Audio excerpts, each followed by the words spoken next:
minutes of the special meeting on March 7th and March 21. And then at that point, we're going to hear the Board of Ed budget presentation and discussion. I'd like to make note for the budget presentation, we will let them present the budget in its entirety. Then you can take notes while this is going down. And then A&T will have the first round of questioning, and then that could be followed by the aldermen with whatever questions they have. And then if there's additional questions from A&T, they'll be back at us. So with that, let's call this to order and have a pledge.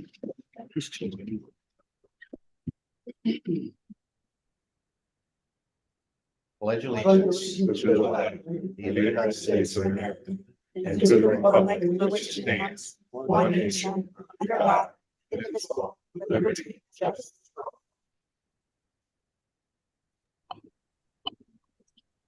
Let's work ourselves around the table and do a roll call. Find out everybody that's here.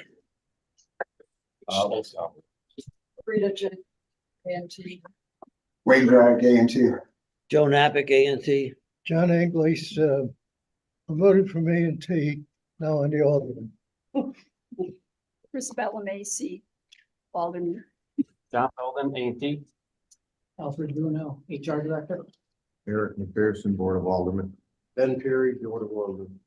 Jackie Toolings, Finance Director. Ken Saranich, Superintendent. Amy Romano, Board of Ed Chair. Anthony Schiavonetti, Board of Education, Board of Aldermen. Bernie Simons, Board of Aldermen. Can we also get roll of who's on here electronically? Call again. Joanna Lorenzo. Carloni. A&T. Lorenzo Durante, Board of Aldermen. Thank you. And Paul Hiller's on. Paul Hiller, Director of Finance for the City of Shelton.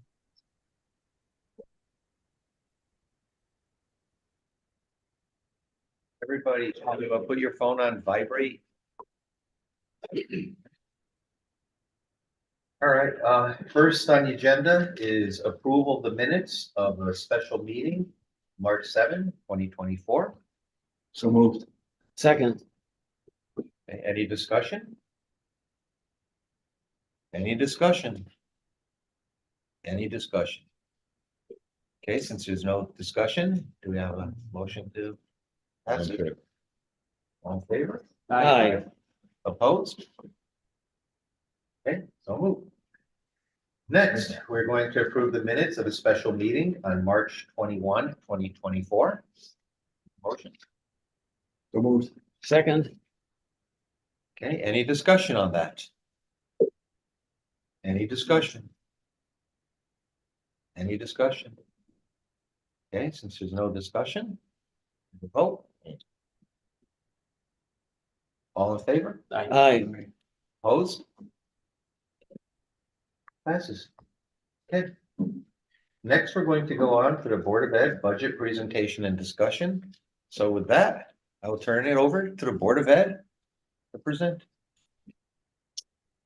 Thank you, everyone. Here we are again, this time of year where we come to the table. We appreciate your time that you give us and your efforts in working collaboratively in the best interest of the city and the Board of Education. I'm sure all of you have received this comprehensive booklet. This is our proposed past budget for the Board of Ed. What we'll be doing this evening is highlighting the budget in its entirety in 3 handouts that I've passed out already. So everyone should have their 3 handouts. We're just going to walk you through what we refer to as our financial walk, which is the summary of this comprehensive book. We'll provide some supporting detail to that financial walk, and then, as Mr. Boyka said, we'll be available for any questions that you may have. But what I'd like to do is refer to this particular document first as handout number 1. It's a series of columns that kind of equate to our total budget ask. As we look at this, the next document, this document number 2, it is entitled Financial Walk. If you kindly keep those 2 documents side by side, we're going to use the Financial Walk text document as a guide as we go through this document with the financial numbers hand in hand. So as you look at the financial walk, What you see in the descriptions are the families in the Board of Ed budget. So the categories by which the Board of Ed budget on the immediate left. Right after that is our current operational budget that we have for this year. As you can see, the total on the bottom, it's slightly over a $77 million budget.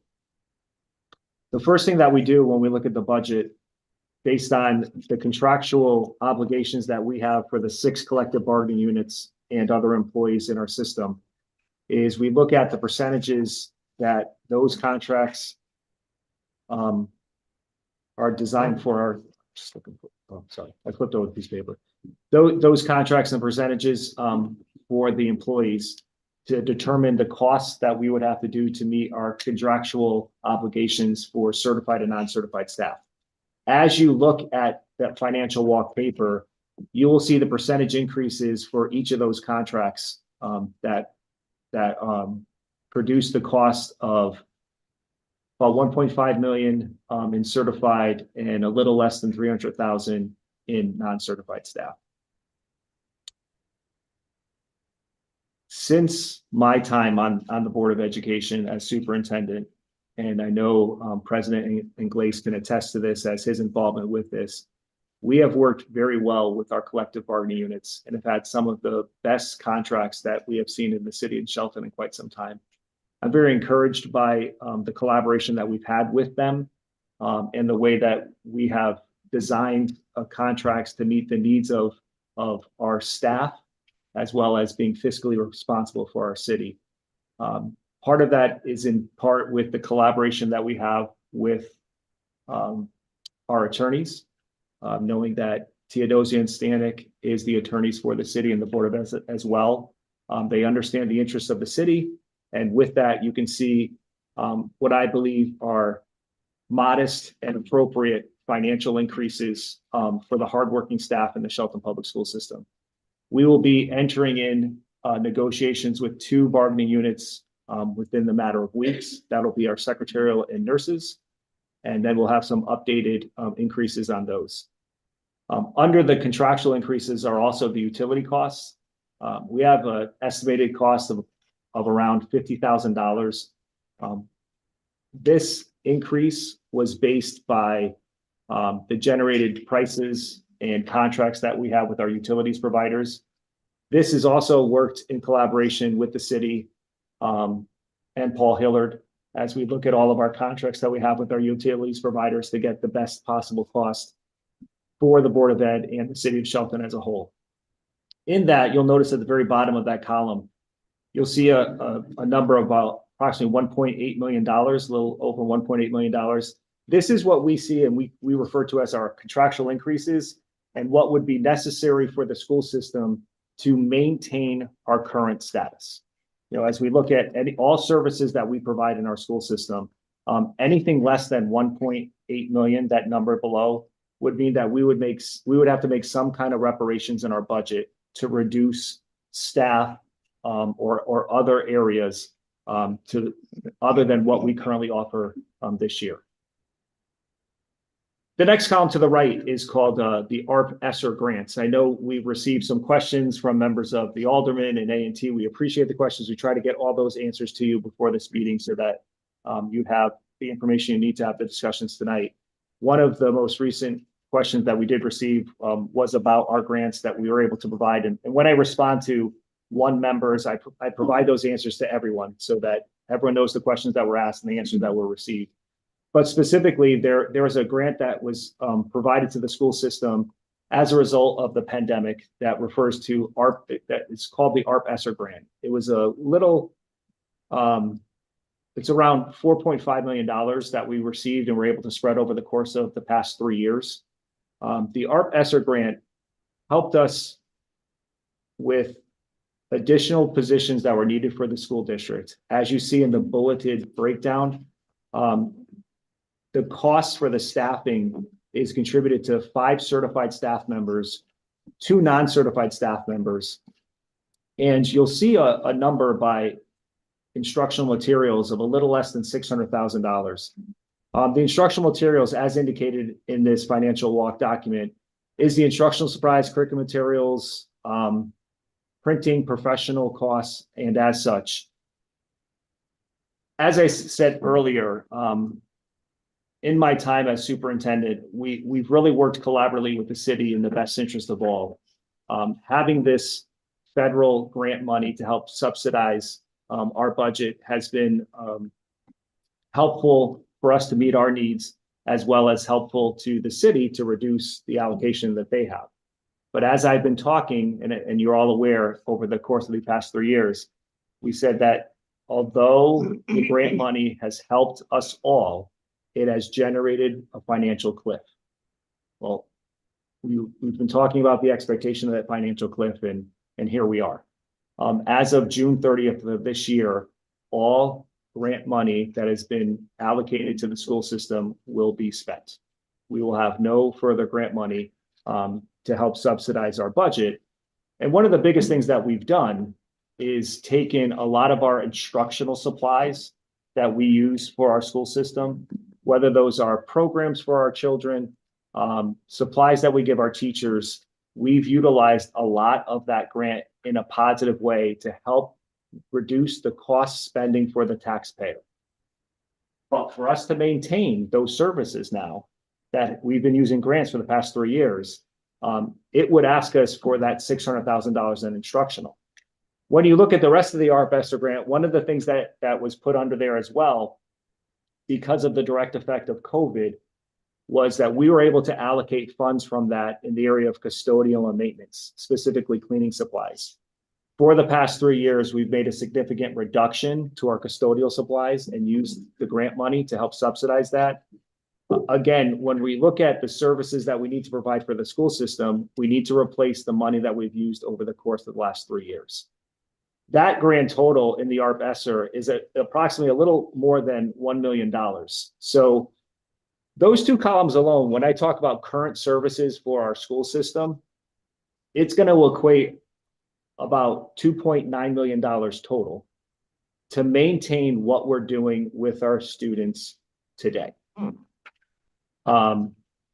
As I said earlier, anything less than 1.8 million. Well, the reality is anything less than 2.9 million means that the Board of Education will need to look at our school system and figure out how we would provide the services that we've had with less.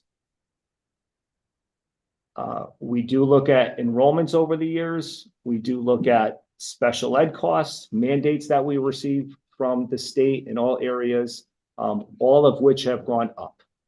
In the budget book that we provided you, you're aware of enrollment increases. You're aware of students who are moving into Shelton. As we all know, and we take great pride in, Shelton is a wonderful city and community to be a part of. Many people want to join this community. And with that, they're bringing their children to raise them here. And we need to be able to accommodate the needs of our community and our families. We have done a lot with less over the course of the years, and we want the ability to maintain that educational system that we have for our children. To do that, we would need approximately $2.9 million to maintain those services. Anything less than that is going to cause some significant changes to our educational system. So as we go on with this financial walk, you'll see the next column talks about general educational staff proposals. There are some new, as we talk about all the time, legislation that's always passed in Hartford. What the elected officials in Hartford are determining are needs for the school system. One of these recent needs, I think we would all agree with, would be beneficial to the youth in Shelton, is there's been a mandate now that students at the high school must take a financial literacy course upon graduation. And I think that is so appropriate to have a discussion here as we're talking about finances for the city of Shelton. If we want our students to be able to give back to our community and do the work that you all do on an everyday basis, we need to make sure that we're educating them to be successful. That mandate is important because we have to be able to provide that curriculum to our students. But to do that, we need to make sure that we have a proper teacher with the proper certification to make that happen. You know, it's a business teacher. We currently have 2 full-time business teachers at the high school. Obviously, they teach all different courses at the high school.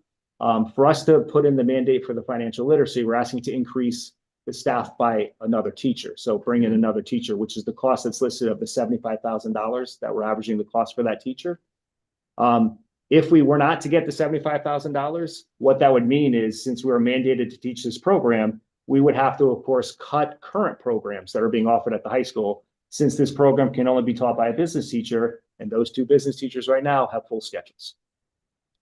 The other piece that we have there on the certified staff or non-certified for $50,000 is specifically that the Board of Ed is requesting to increase our school system by one full-time security guard.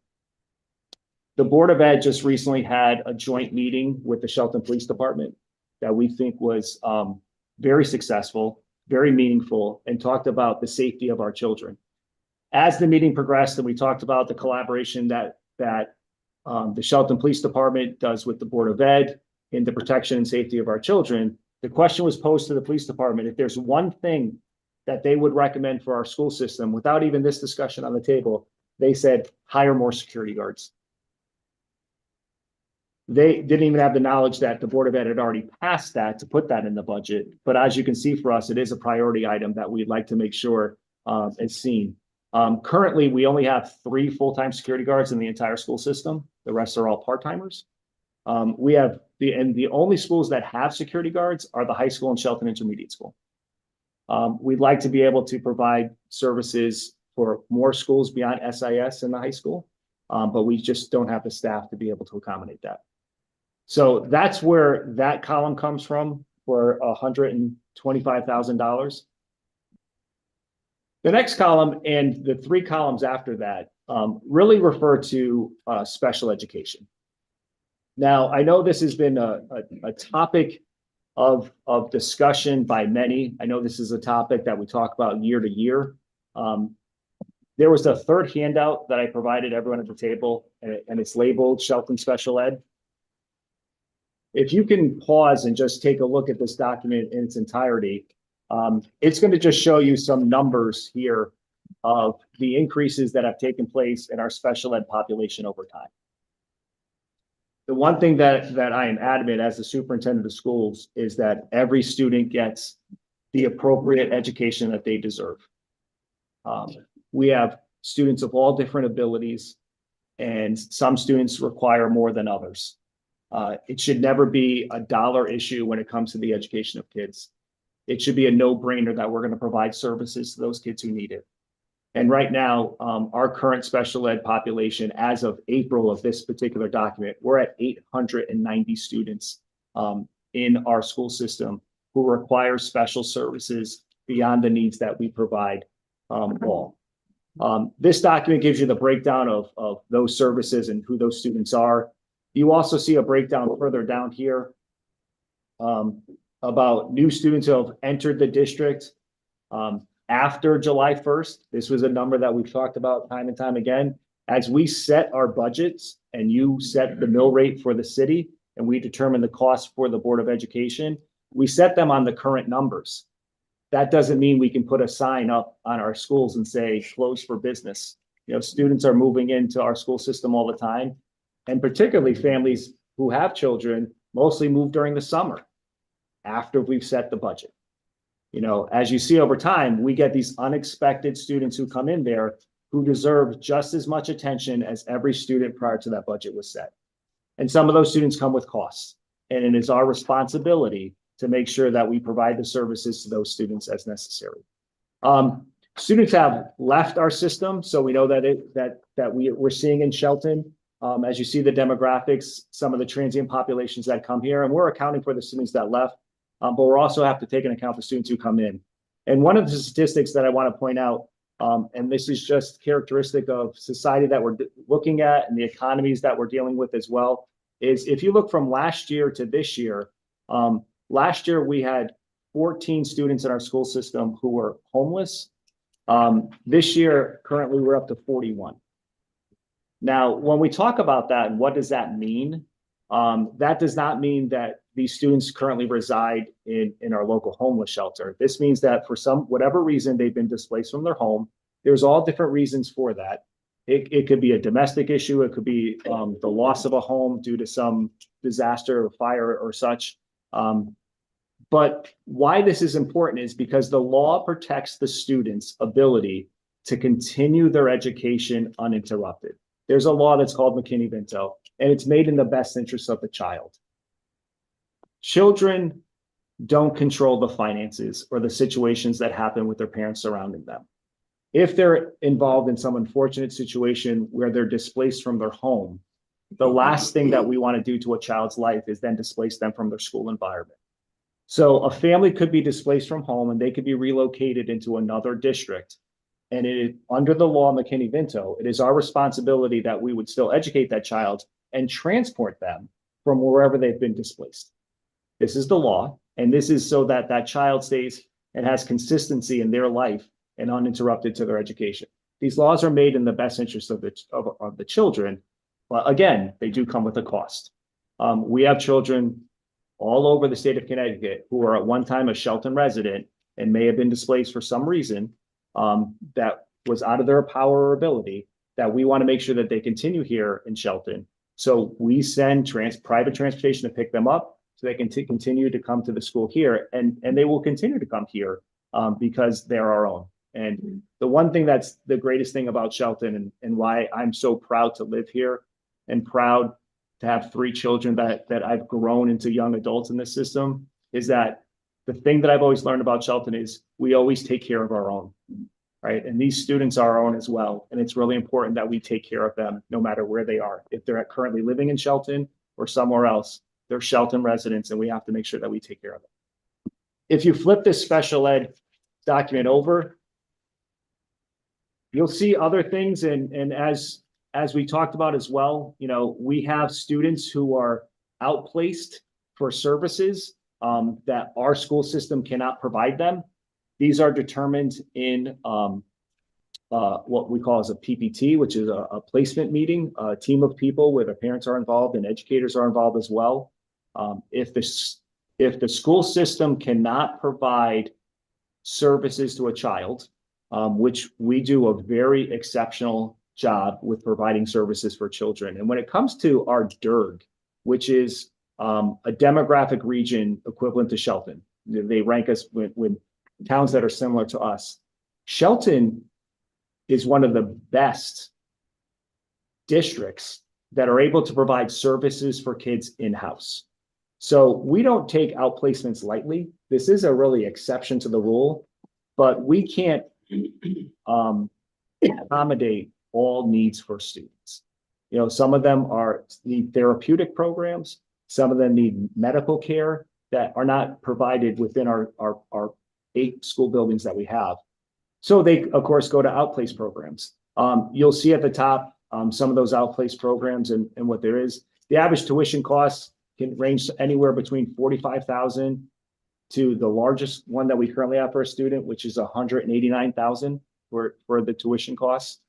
But when these students come up, you'll see the cost in itself, approximately almost $5 million, $4.8 million is going to tuition costs for these out-of-school placements. The one thing you'll notice when you look at these 2 documents together, because we always try to look at what the school system can do better.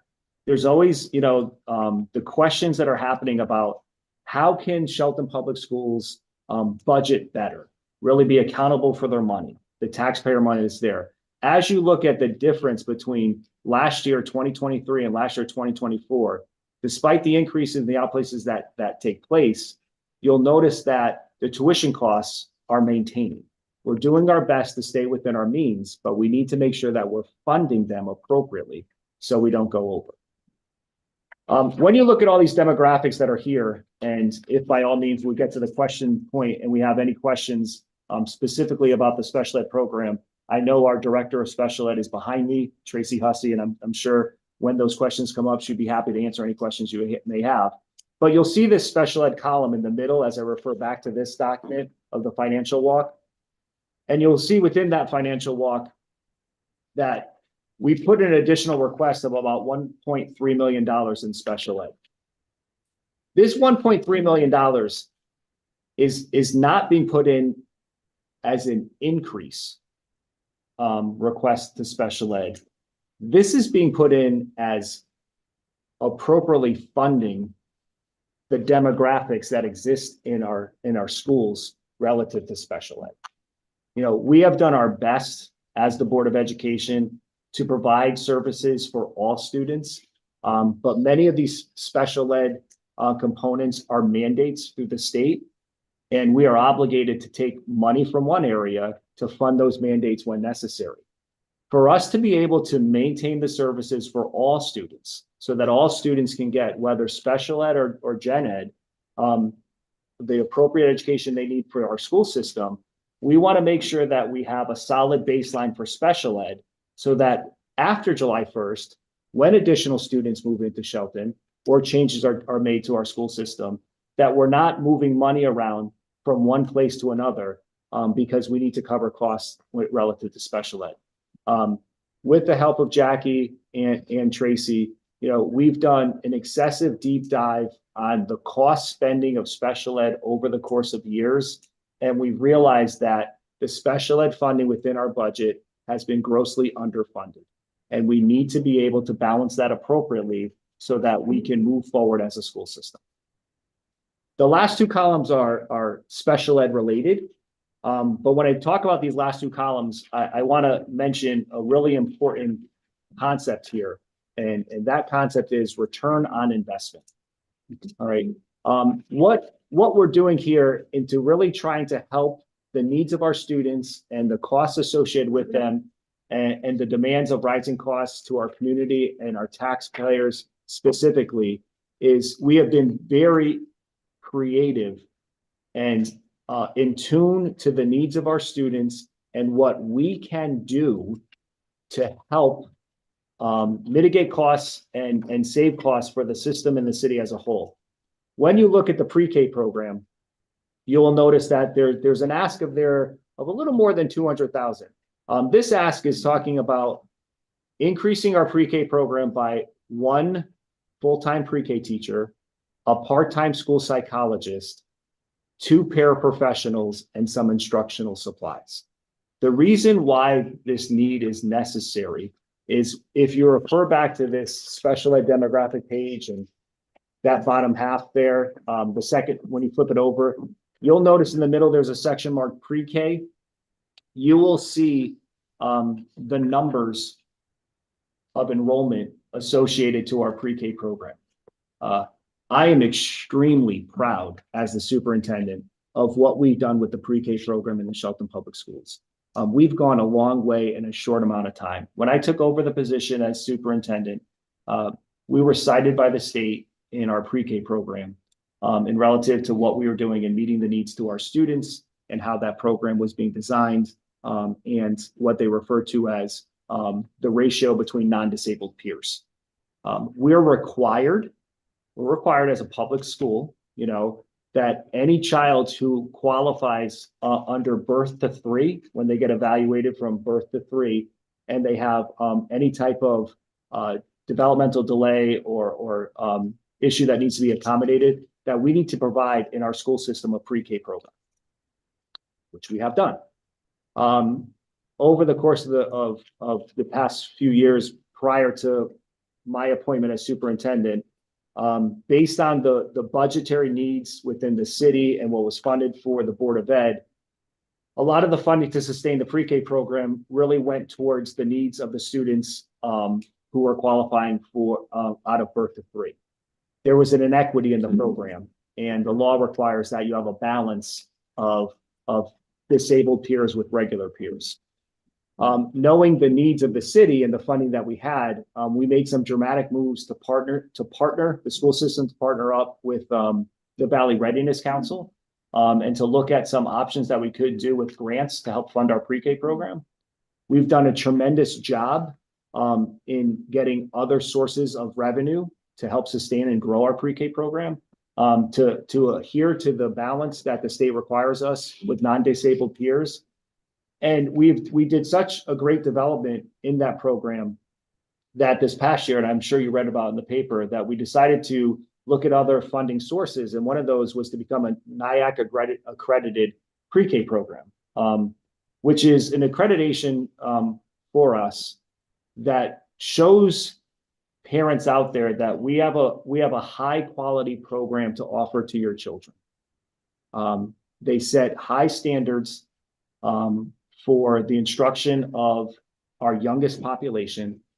And I know as well that the director of curriculum instruction, Kristen Santilli, who I've asked to spearhead the program with the accreditation, got the team together and we became an accredited program. We're the second in all of Fairfield County in terms of accreditation. Very few districts in the state hold that accreditation, and we're extremely proud of that. It does bring in more revenue sources with that, but with a great program and a great reputation, calls for more people who want to be a part of that. And our pre-K numbers are skyrocketing. As you look at this document, you'll see the numbers and where we are in our pre-K program. And there are specifics in terms of pre-K program and class sizes. And also the number of adults that you have with children who are 3 and 4 years old. You know, in a pre-K classroom, they require that there's a minimum of 3 adults in that classroom, so that, you know, you're dealing with a population that you want to make sure that they're well supervised and well instructed.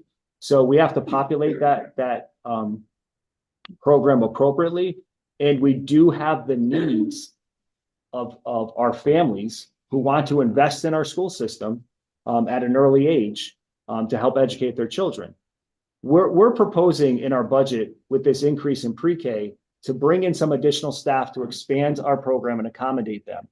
Some of those specific areas in special ed is, as I talked about earlier, when we talked about outplacements, we have pre-K students who sometimes exceed the needs of the school system.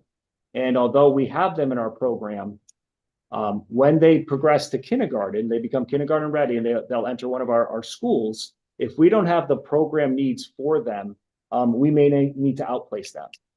And now you're talking about a student in kindergarten who'll be outplaced and potentially outplaced for the next 13 years at the cost that I just showed you of anywhere from $45,000 to $190,000. If we can develop our pre-K program to meet the needs of our students and accommodate their needs at an early age, we're hoping to kind of keep them in-house and reduce the number of outplacements we have at a very early age. It's an intervention, it's a return on investment. It's a small cost to ask, slightly over $200,000 to be able to develop that program and keep our students in-house. With that, when you look at the opposite end of the spectrum, you notice that the next column is the alternative school. And I know this program as well has gotten a lot of talk. I spoke to the mayor today. I told him that we were having our meeting. I said, I'm going to the meeting tonight. And he wished me well. He said, you know, we're gonna have a good conversation, he said. So I said, I know we would. We've been talking consistently about utilizing space that the Shelton community offers. We have those modular classrooms that have been outside of Perry Hill School for quite some time in pristine shape. They need a little TLC, but they're solid in terms of facility structure. That's sitting there, wasted space, could be used. We have an idea and a concept here in the Board of Education where we can turn these modular classrooms into a secondary alternative school for our students. Again, to go back to the outplacement piece, there are certain circumstances where a student at any age, but we're going to talk about high school age, gets outplaced from our system because our high school does not provide the needs for the students in some type of therapeutic program. These students go to specialized schools at high costs and high tuition costs, and we also have to pay to transport them. If we are able to develop a system here to keep these students in-house in a building that is already built and accommodated, we believe with the breakdown that we have for the alternative school at about $355,000, that the investment of $350,000 has the potential to bring back $1,000 in tuition and transportation costs back into our city. So when we look at the prices that are being expelled towards tuition and mandates that are being put on there, we have an opportunity, folks, to reduce those costs and bring back revenue to the city. But we do need to understand, when we're talking about a line item of $355,000, for us to make that point and to sustain an alternative school for that, we need the commitment from this body financially for the other programs that go to the left of that page. If we're not receiving the funding of that $2.9 million that I talked about, and we need to make cuts to our system, we can't then carve out an additional $350,000 to make an alternative program on top of that. If we're already making reductions to our school system, and if that's the choice that needs to be made, clearly we can't make that investment to return revenue back to the city in the form of an alternative school. You'll see in the bottom half of this particular sheet, it talks about some of the projections that we've seen over time. We went back to 21-20. Back then in 21-22, we had 6 students outplaced in therapeutic programs. Oh, no, I'm sorry, that's the expo. No, we had 12 students who were outplaced in therapeutic programs. That costed the district $1 million. Last year, we had 11 students that were outplaced in therapy. That was $914,000. And this year, we have 7 students that were costing the district $554 in outplacement.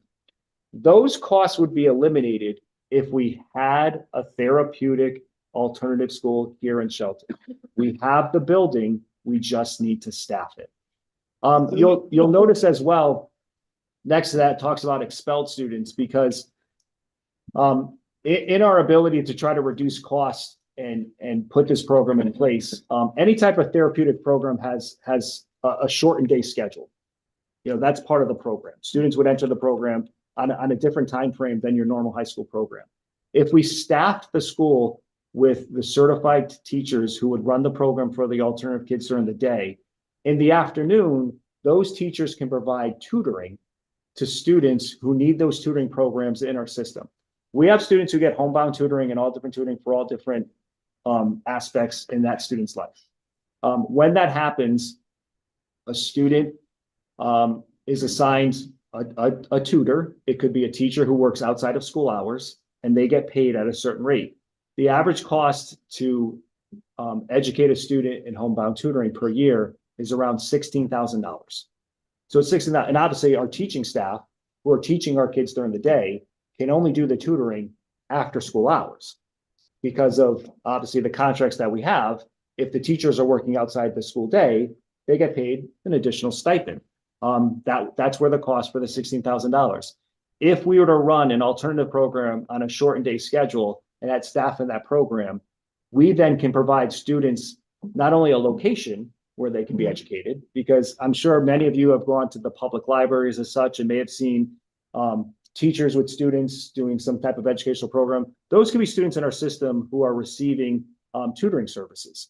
We would provide a classroom environment in the alternative school for students to be educated, but it would also be while the teachers would be within their school day. It would be part of their assignment as a member of the alternative school. We will reduce costs relative to the tutoring that we paid after school hours. And as you can see in this chart, you'll notice that, let's talk about the idea of students who are expelled. It's an unfortunate situation, but it does happen. We want to make certain that we provide a safe learning environment for all students in our school system. But when a student violates a policy that warrants an expulsion and the board takes action, the student is expelled from their school, all right, by state statute. But under the US Constitution, every child gets a free and appropriate education. We are still responsible to educate an expelled child. They just can no longer attend our school system. So they then get homebound tutoring. We have to provide them with homebound tutoring. As you can see in these numbers, in 2021, 22, 6 students who were expelled from the school system cost the school district about $90,000 in tutoring costs. In 22, 23, 7 students, about $103,000. And then this year, we currently have 10 students who were expelled from our school system. And obviously with the school year not being over, we're projecting around $160,000 to pay for the education for these students. In an alternative school setting, our staff there would be able to provide instruction to these students at no additional cost. This is where we get the return on investment. This is where, as we've done the numbers, and you will see those financial breakdown in this sheet that says financial walk. If you flip it over, you'll see the financial breakdown of what we calculated in terms of where we would get the cost savings for alternative school and where that goes. This is that return on investment that we would hope would bring back to our school system if we build this program over time. Now, I know, and I want to be able to be very transparent in the conversations that I've had with the mayor and conversations I've had with President Ingles, and we've talked about where we can go with this program. We're talking about some initial $1 million savings, but if this was a program that we truly invested in as a city and built an alternative school out of those modulars with available space that we could have in the program, we then can offer it to surrounding communities to send their children to at cost, and we can charge tuition. As we look at those tuition costs of $45,000, for outplacement, other districts are paying those costs for their children to be outplacement into therapeutic programs. Shelton can offer those services if we built an appropriate program and then have more revenue coming in from those towns. I'm certain that some of the Valley towns who don't have a program like that would rather transport their students to Shelton than a program that has a further distance and more cost in transportation. So these are the potentials that can happen in our school system. These are the ideas that we're trying to be creative as a Board of Education. We're not just looking for asks here. We're not putting our hand out as a Board of Education and saying, please give us money. We want to educate kids. We're talking about the needs of a school system. We're talking about the needs of our youth, which is our most precious commodity here as a city, all right? And we're bringing you ideas of not only how to educate our students better, but how to educate our students and save costs. So that is our budget in its entirety. When you add up all those columns together, at the very right of this budget walk proposal, you will see the increases. So all of these programs together almost equate about a $5 million increase, which would equate to 6.41% increase. It does do the final breakdown of the proposed budget that was passed by the Board of Education, and that gives us a proposed budget for next year of about $82 million. Those, my friends, are the breakdown of the needs of the school system. But the one topic that we have not talked about, the hot topic of discussion in the city of Shelton, as well as many other towns in the state of Connecticut, and I'm sure outside of Connecticut, is healthcare. We are all suffering from the same problems involved in healthcare. The Board of Ed in the city, we've been in meetings together. We're looking at ways to do this. In this current proposed budget, in collaboration with the city, as we develop this budget, we capped healthcare costs. We did not put an increase on healthcare for this proposed budget. This was in that collaboration and speaking with the mayor and Paul Hillard and how we were going to present this budget. We knew the timeline into submitting the budget by charter by February 15th. And we knew that there was going to be a lot of discussions and decisions that were going to be made about healthcare after that February 15th date. So to be, to give us the time to make those decisions, when it came to our healthcare line, it's capped at the current rate that we are. So all of this monies that we talked about and the increases and the request from the school system does not address any increases that may occur with healthcare. If you look at the bottom of this financial walk, and I'm sure many of you are familiar with some of these numbers, you will see over the course of the last 3 years where we've been with healthcare. Going back to 21-22, and this was I mean, directly after the pandemic, when things were slow, we did have a projected, it was $300,000 of healthcare costs. The following year, which we knew, and the city worked with the Board of Education to rectify that overage, we were at 2.6 million. This year, when we annualize the budget, we're projecting right now at $2.4 million.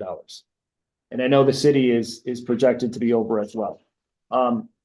We do have an issue here. We do have what I'm going to refer to as a healthcare crisis that needs to be addressed in terms of financing it. Administration from the Board of Ed side have been in multiple meetings with the city side. In my conversation with the mayor today, it was about setting up another meeting for next week to looking at options for healthcare. I know Chris has been involved in some of those meetings as well and knows some of the discussions that are happening. I think there's a lot of creative ideas on the table, and I'm hoping that we can figure out what we're going to do.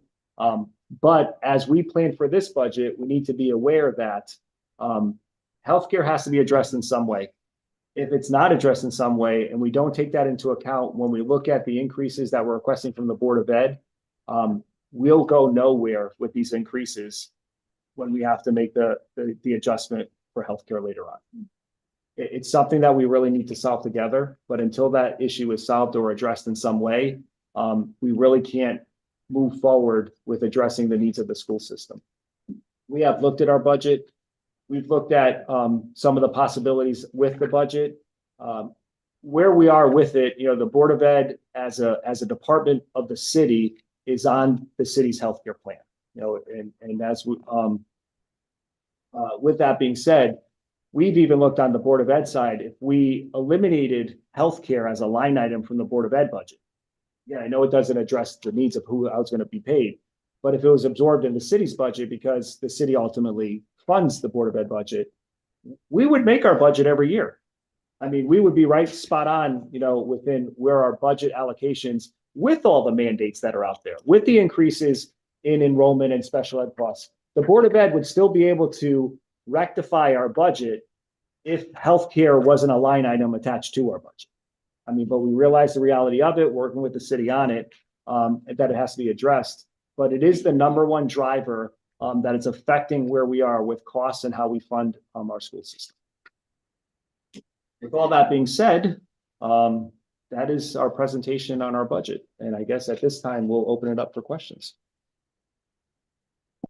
Okay. I guess I'll begin in the questions. You talked about outplacement of advanced students in kindergarten. What exactly do you mean? If they're advanced, you move them up a grade. What are we trying to do here? Can you explain that?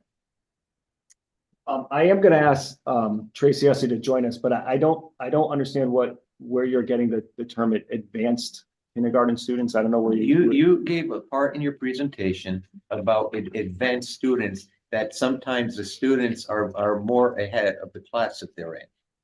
And that has to be dealt with. That was what you just had said. So if they're too advanced for the kindergarten class, can't you move them up a grade? I think you may have misheard something that I said, but we had never said at any point in time. We don't have any kindergarten students who are advanced beyond our kindergarten. And I apologize if you misheard anything that we were speaking about. Okay. What's the cost per student in pre-K? Cost per student in pre-K. Oh, you're behind. So you would ask me to come up, so I thought I would. Do you want to grab a chair? Or you Chair. grab a chair so you're back. Yeah. I can answer a little bit about the idea of the outplacement for pre-K or kindergarten students. Currently, our pre-K classrooms are based on group-based activity. What we're seeing is a increase in students that are coming in with significant needs, particularly on the autism spectrum. I'm sure that you've seen articles, read articles, heard that autism numbers across not just Shelton, of course, across the entire country are on the rise. And what we're seeing is that their needs are very significant.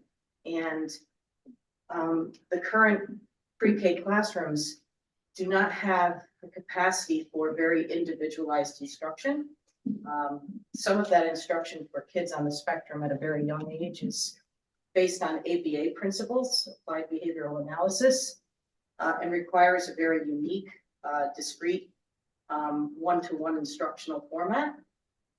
So the idea of trying to maintain some of those kids that we're outplacing to programs that provide ABA DTI programming is to grow a DTI ABA-based preschool classroom to better meet the needs of those students that are coming in that do have very unique and very intensive needs.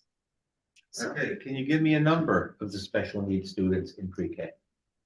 yes, I think that the numbers were on the sheet. 90 special activity. The number is 90. There's 90 students.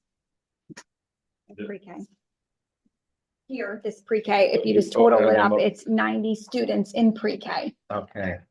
And it's 90 students in pre-K. My question was the number of pre-K students in special needs. 90. That is the number. No, it's 90. Your number of pre-K special education students has almost tripled from last year to this year. And what's the cost per student? The cost per student currently is within the per pupil expenditure, which is what number at this point, probably I'm sorry, say that again. Per pupil per expenditure, pupil expenditure. 13,000, Yes. right around there. And then, of course, there are unique What is needs assigned to students. I think it's more. it? It's I think 15,000. Okay, sorry. That's an average across all students. That's Right. Correct. Right. And then, of course, the costs associated with programming are staffing, as well as instructional materials and supplies that are accommodated or modified. We have students that are medically fragile. We have students that don't communicate, use communication devices. There's technology associated. There's additional staffing for students that have significant needs that are aggressive in nature. So sometimes it's associated with staffing as well as equipment and supplies. But it's an average of 15. No, it's 15. Sorry, we were trying to. The per pupil expenditure is around $15,000. That's the NCE. Yes. But if you wanted to add up the other things that Tracy is saying, Yeah, that I understand. we would have to get that dollar amount. We don't have that We here don't have today. So Right, it's 15 plus. we would have to work on Could you divide the total sped budget that's in your report by the number of sped students and you would get roughly? it, not It's necessarily. the only- cutting. Yeah, the only issue with that is our budgeting for our special ed program is subsidized through grants as well. I mean, we can total those grants, but remember, if we're doing that though, then we're not calculating taxpayer dollars, and that's what we're trying to set right now, you know, so yeah. We have no expectation for we don't want to put the burden of additional costs on the city when we can subsidize those with grants, so. Yeah. There are components of the IEP, which is the individual educational plan that each student that has special needs has through the PPT process that are mandated and required by law. They include additional support. In other words, people might be that support of a paraprofessional, special transportation for unique needs, assistive technology is another requirement on the IEP, as well as accommodations and modifications for materials and instructional supplies. So each IEP meeting is very individualized to meet the student's need. So there really is no set dollar amount. It's going to depend on the unique needs of the student, required and mandated by law under IDEA. Okay. Next, in the special ed program, you're talking about a projection of 890 students. Are these students all actual Shelton residents, or are we taking in from somewhere? They're all Shelton residents. In student population, what are we projecting, an increase or decrease, and by how many? We're projecting an increase in our student population. Those numbers were included in our budget book, and if you just allow me a moment to find that, I can give that to you.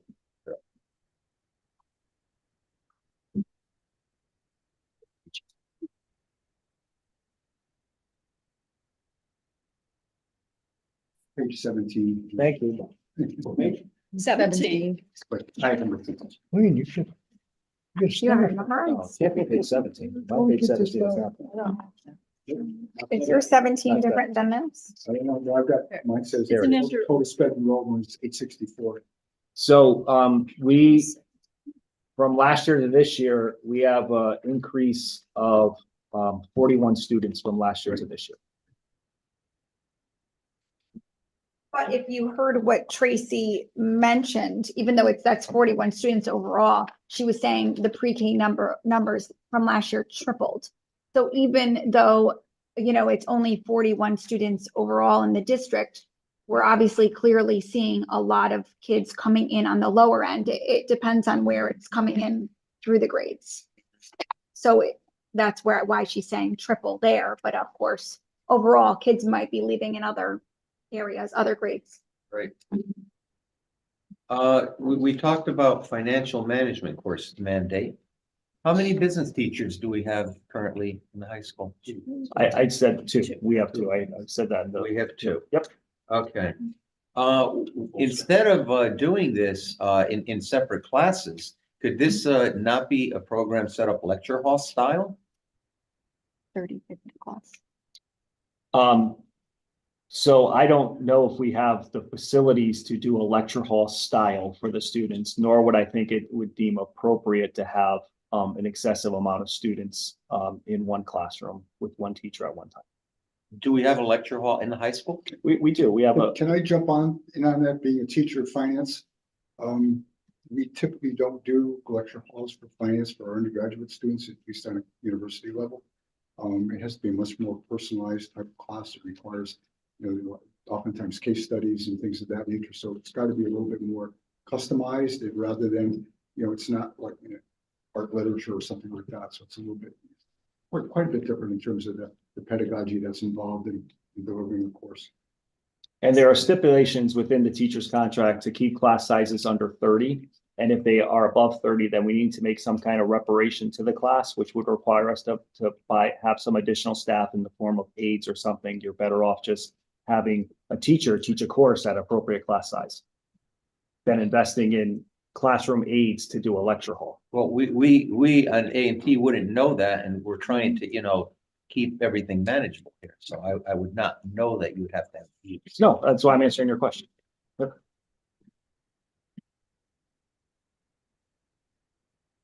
Now, we're talking about the alternative school. You talk about expelled students. You intend to bring them back to alternative school? No, the alternative school would not be for the expelled students. They would be for students who are currently outplaced that require a therapeutic program. So the expelled students would be students that would be educated when the alternative school is not in session in that location. That would be the modulars by the teachers who would be staffed in the alternative school. There would be separate times and days within the program itself. So they would be coming to the modular school? Yes. We would be transporting them? Which students are you talking to? The expelled students? Yeah, Or the- we're talking alternative school, like for expelled So students. expelled students, we could, if they require transportation, but currently, the expelled students provide their own transportation to the locations that they're doing it, Okay. for the services that we're providing. Now, you're providing an education for expelled students at roughly 16,000 per student. If you divide it down, am I correct? That's correct. Okay. Yep. Then somehow we jump across the board for the outplaced students, and we go to 77,000 per student. What are we buying? You're mixing two separate programs in its entirety. Welcome No. to the new education. When a student is expelled, we have to provide mandated aspects of 4 hours of instruction per week. Okay. So they're only getting that. You're looking at figures of students who are in programs. They're not expelled students. They're receiving services in a school environment and at some specialized school, and the transportation for them to go there. They're not the same students. Okay, but it seems like we're providing an education at 16,000 per student, And somehow we're jumping to 77,000 per student. At 77 does seem a bit on the higher end of the spectrum here. That's a tuition. Right. So That's a question.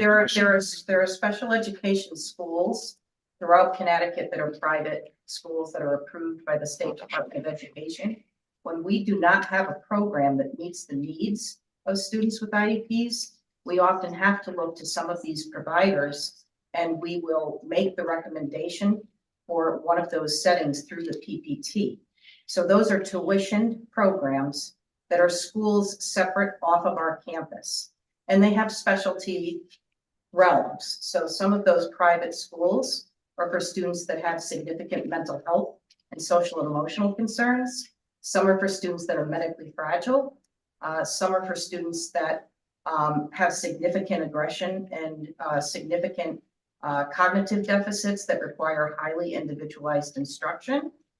So it depends on the need, and it depends on if we have the internal programming to meet their needs. So those tuitions here in Connecticut, our lowest tuition right now is transition tuition that is somewhere around $45,000. And then our highest tuition is, I believe, $189,000 currently.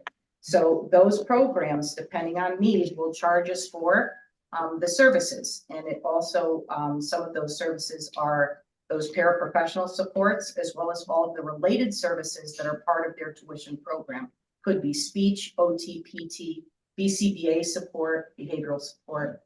And then we also have, coupled with that, the transportation costs, which are at this point very, very high. It's a high cost, the special transportation line. So what would your plan be to bring that cost down, and how could we accomplish that? So the plan to bring it down is to try to provide the internal programming by growing the areas that we're currently outplacing kids for.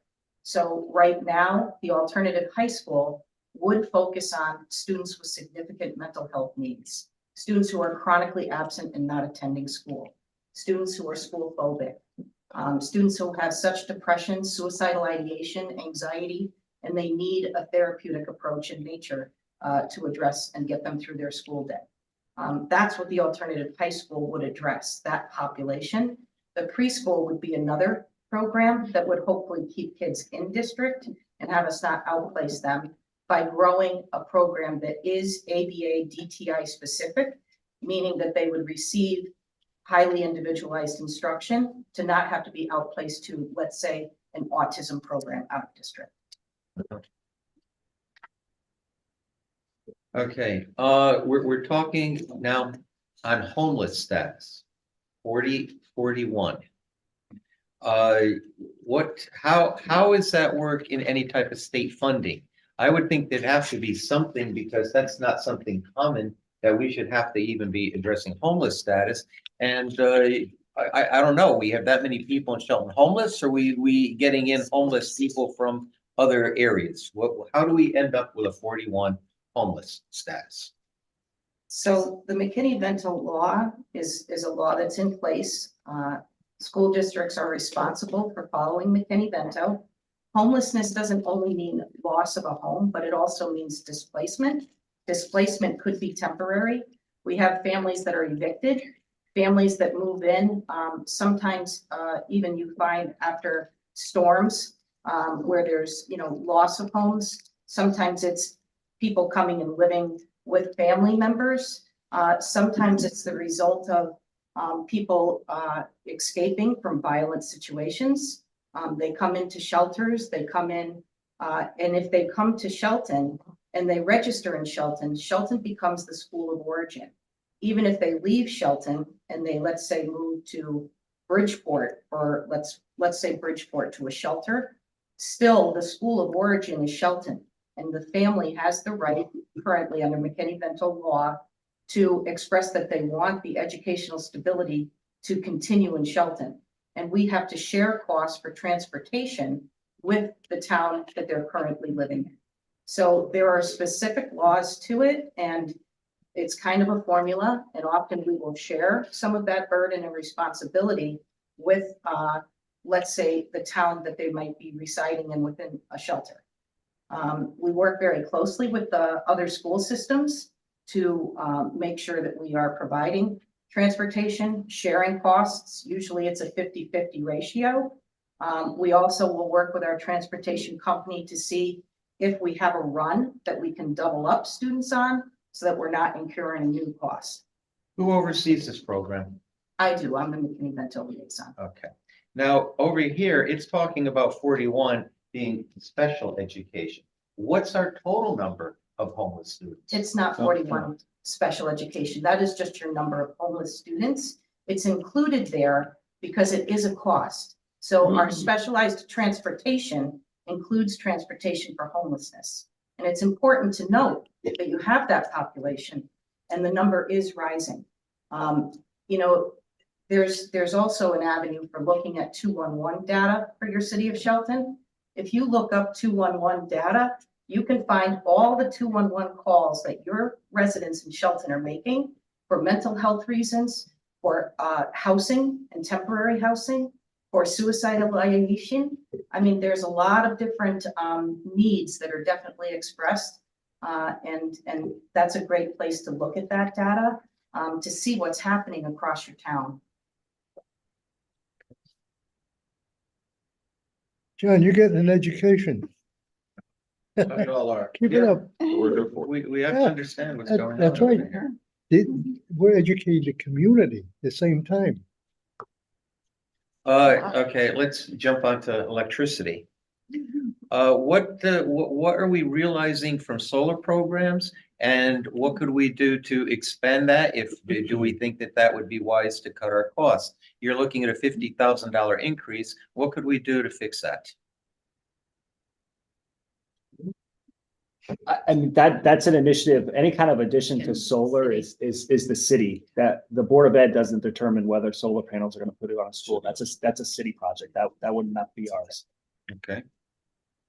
It would make Can I sense. Yeah. respond on that partially? The city and the Board of Education has a contract which expires in mid-December. And our cost on that, which we signed on for 3 years ago, are significantly below what the current costs are. Jackie and I have gone back and forth on that, and we will have to bid that. Obviously, we're locked into United Illuminating as far as the delivery cost, but the generation cost, which is the variable that we've had, we're at 7.44%. And if you look at your own bill at home, not 7.44%, but 7.44 for the generation piece, your home bill is probably up in the low teens. We've estimated, we've talked to our consultant on this, that those numbers will be probably 50% higher. So we've got 6.5 months basically from mid-December. I believe the date is December 14th when our current contract expires. That we're going to see both for the Board of Education and the city a significant increase in our generation piece. It's an estimate. We don't know. We probably won't know this until mid to late November. I would think just after Thanksgiving, perhaps something like that, when we would sign on to a new contract for an extended period. But we've been fortunate to have saved a significant amount of money over the past 3 years. Okay, so that means we're gonna have to do something when we get to the city budget for electric to look into doing something now instead of waiting till December and getting hit heavy next budget time. Am I Well, correct? one of the issues on this, we don't know. We've estimated that the 7.44, which is our current rate, is going up to just under 11, and that's on the advice of our consultant on this. But if you look at your home bill from United Illuminating, it's above that, significantly above that. So hopefully when we bid this in the late fall, it may come down, but there's a risk here. There's a very good risk, and it's a risk that we have not had for the last 2.5 years.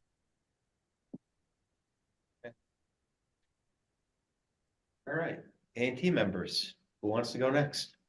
Yes, I have a question of the superintendent. He proposes to use some resources in two situations that will have a long-term positive investment effect. Does he have any examples that he could cite about that sort of thing being successful? Are we referring to the Alternative alternative school in the and the pre-K special program? ed situation, yeah. Well, we currently have neither of them in our school system Yes. now. I mean, when I talk about return on investment, we just know that the sheer dollar sign in itself is what we're looking to. I know that if Shelton was to put a program together, it would be a high quality program as evidenced by what our school system does. I mean, we have an outstanding teaching staff here in Shelton Public School System. We would utilize that teaching staff to build a program that's with success. And for our parents within our district who have students with that need, I would find that they would want to be part of the community here in Shelton than outplaced to some other school in distances away. So I can't compare to something that doesn't exist yet, but I do know on the dollar sign alone, we'll have a return on our investment. And I just do know from the reputation of our quality instruction in the Shelton school system that we would put a quality program together. So this may be an independent effort on the part of Shelton. Because you know of no other similar examples. No, there have are a been lot of successful. districts that do have programs, not many, but they're out there. Prior to my life here in Shelton, I did work in the Milford Public School System. They had an alternative high school program there that met tremendous success for the students. We had a tremendous. So there's some program. history there. There is, Okay. yes. I think it goes back to that Ripton school model that everybody always loved in Shelton here, but we don't have that anymore. So even though we don't have that entire program, this is sort of like, let's just say, an offshoot of that.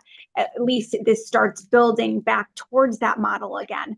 So now, even though it would just be, an alternative high school, just say for those students, but, if it's successful, which we believe it will be, we could, expand on that. Bring that tuition in, like we mentioned, just like we used to have with the Ripton school model, and the pre-K program is growing. Next thing you know, we could say, let's build a whole school and it just takes off. So this is just the Fairfield Public start School of it. System just This is the created an start of it. alternative program for their So school system. precedence would help.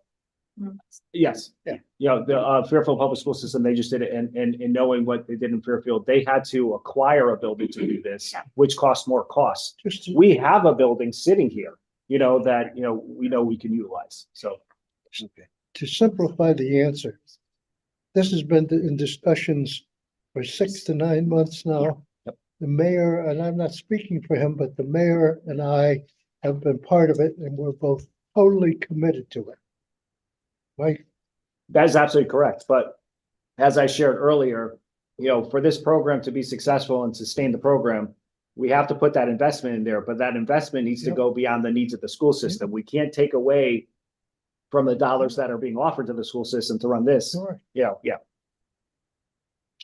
Yes, and hopefully the money will be there.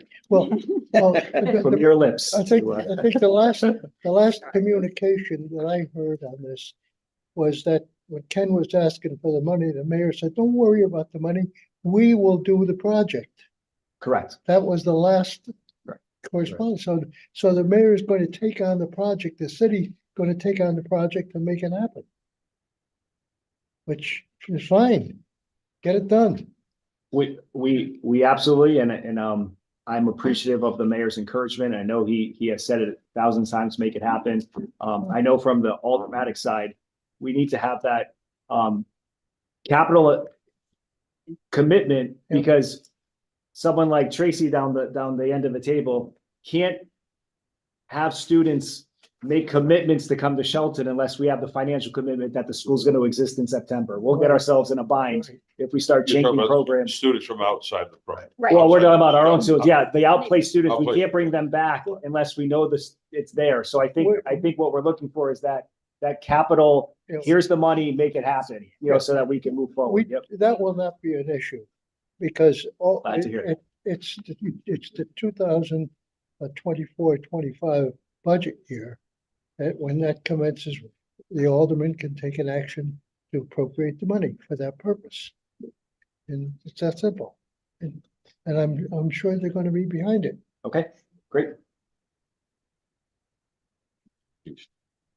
A&T, next person? Yeah, Ken, clarification first and then a question or two. On the art Besser, so this was a grant that's gonna expire at the end of.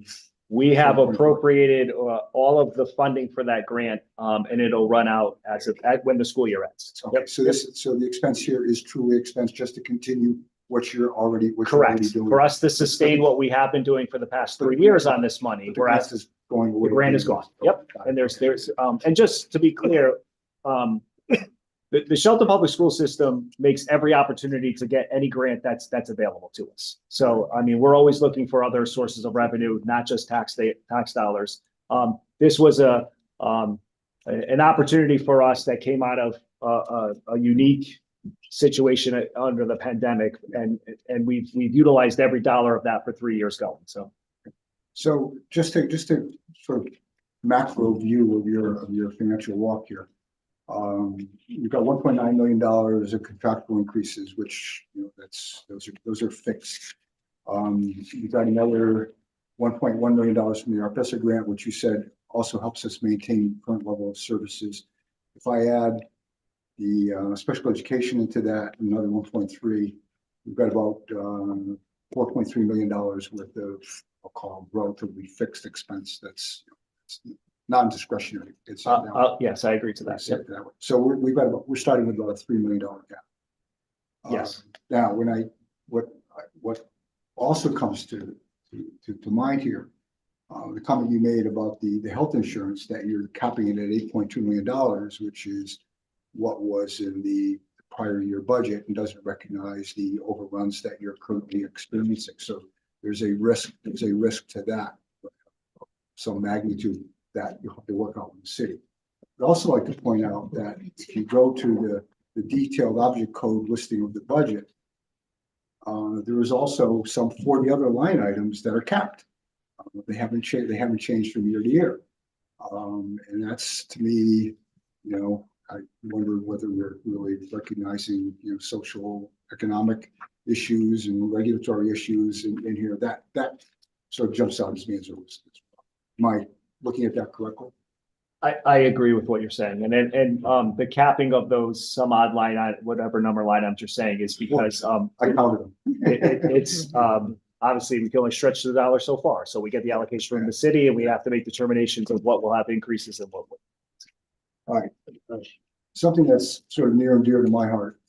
On page 9 of the budget book, you talk about the net current expenditure rank, which, you know, we're very low in the quartile, the bottom quartile.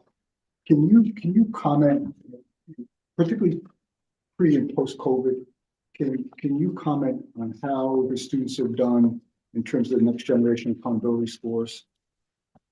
Going back to, say, 2019. Sure. To where we are today. I don't have. Are we finish your question. still dealing with a learning gap? Yes, That we got. we absolutely are. And that's where the sustainability with the ARPESR money has helped us because, I mean, students went through, you know, what we're going to refer to as a traumatic event. You know, we shut down the world and they were out of education, and we're using, whether it's, you know, the educational slide or setback that they had from that through, you know, the shutdown, or the emotional setback they had of isolation. All the services that the school system is providing, we have been subsidizing through the grant. I will say, to your point, and I don't have it with me, but I of course can provide anything that you're requesting, Wayne. In terms of our performance, I'm again extremely proud to say that Shelton is on an upward trajectory of where we've been since the pandemic. Are we in top quartile of the state, second quartile here, approximately? Where are we? I don't have that figure based on statistics of where we are in the state. I know we're doing well relative to our DIRG, you know, so in terms of our performance, we are outperforming the state of Connecticut as a whole. If you look at the Connecticut averages and where we are, Shelton is outperforming the state average. I know our target is like 75, right? Score of 75. 50% would be right where the, right where Okay, the all right, average so would we're be. maybe talking through. So, Shelton has exceeded that Okay. 50 percentile, and even in some grade levels, even like much higher Okay. for our students. So, and I do want to tell you, note that when you talk about special education, our special education data that we've looked at this year, our subgroup data, our students are making great progress compared to prior to the pandemic. Okay, So, to make a correlation of what you're saying, Wayne, and I want to explain to see if what you're thinking and, we all recognize that costs go up annually. Yeah. Just economics, costs go up annually. So the cost of a student is going up annually. We are not seeing significant increases in the Board of Ed budget relative to the rise of costs. Right. Yet the academic performance of our students is increasing. That's a testament to our school system. absolutely. You Absolutely. know, for us to continue to see an upward trajectory of student achievement on less costs just speaks to the quality of education. But there's a point of diminishing returns. There will be a And point of that's the- diminishing. that's the Absolutely. issue. We want to continue with that, and make certain that, we have sustained a lot of this success rate of achievement, on federal grant money that we have, that's helped supplement to that. We have a loss that's going to be a significant loss, and of course, it could have an effect on performance as well. Yep. All right, last, very quick question. In the book, it talks about we've lost 93 teachers since 2017, and that currently on staff, there's some 400 teachers and administrators. Did I read that right in the? I'm going to refer, Mr. Bruno may have our numbers. Do you have our numbers of staff? Yeah, we do. Our employees as of February 5th, we have 656 staff employees. That's all 8 of our schools, including central office. But that's total employees. That's custodians, secretaries, everything. That's I not just. started looking, if you could give me something that relates to the 93 teachers that we lost, what would be the population in 2017 versus what's the population on the payroll today? So there is a correlation in a page in the budget book that talks about increase of enrollment versus decrease of staff. And I think that may answer your question. I think we have around 450 teachers Okay. off the top of my head. I just remember from, Yeah, I thought it was around 400. But yeah, it's a little low, about 400. Yeah, it's a little above. It is, it's like I can get the exact 447. number for you. So we must have been around 490 then back in 2017. Is that So correct? are you page 17?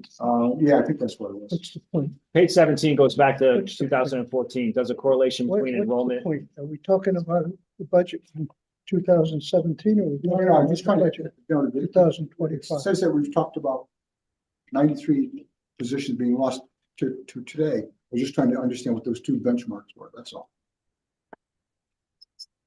So you refer to the year 2017. If you look at page 17, it says lost data. We had one of the servers that houses the data in the Shelter Public School System failed. It crashed, and we lost all data from that particular year. We try to recover as much as we can, but it was a bad time. All right, okay. Okay, I have another question for you. You're talking about $1 million for interactive displays. What's that about? So, and I would be happy to forward a video to all the members of A&T as well as the Board of Aldermen. In all of our schools, we have a product that's called a Promethean board, which is an interactive display screen for instruction. These have been put in place and started to be put in place in our school system around 14, 15 years ago. And now they're failing. They no longer make that product. They no longer make replacement products for it. I can ask this table right here. I'm sure we all have cell phones. I would ask anyone, is your cell phone 14 years old? I mean, when you think about technology, the ability to provide instruction with these Promethean boards is diminishing. We can't even find light bulbs because of the screen. So we're looking for replacements of these to new interactive boards. We have to replace what's there.